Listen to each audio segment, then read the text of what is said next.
In Microsoft Word, we usually just view one page at a time, but you can view more. And if you've ever wondered how is a quick way to set that up, I'm going to show you in today's video. Hi, I'm Michelle, a computer coach, here sharing tips and tricks for your everyday programs to make life just that little bit easier. Here I am in Microsoft Word. I have some text on the screen, and of course it's just one page at a time. Now I can use my zoom option down here in the bottom right hand corner, and I can zoom in obviously to make it easy to read, and I can zoom out, but you'll notice as I zoom out it's just making it smaller. It's not actually putting it onto, well, 2 or even 3 pages displayed at the same time. How do I do that? Well, it's actually pretty straightforward.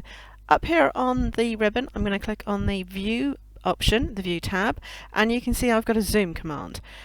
While the 100% is the one that you're probably going to want to click on most because it takes you back to 100% in a single click, you can see I've got one page, but underneath it I've got multiple pages.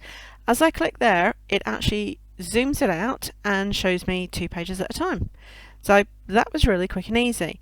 Of course, this is more useful when you're talking about looking at the formatting and the presentation. Not quite so useful when you're talking about, well, the text and the content. Remember, all I need to do to go back to normal is just click 100%.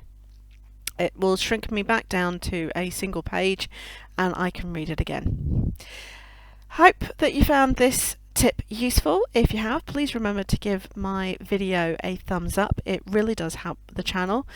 And if you'd like to be notified as new videos come out, please remember to subscribe to the channel itself.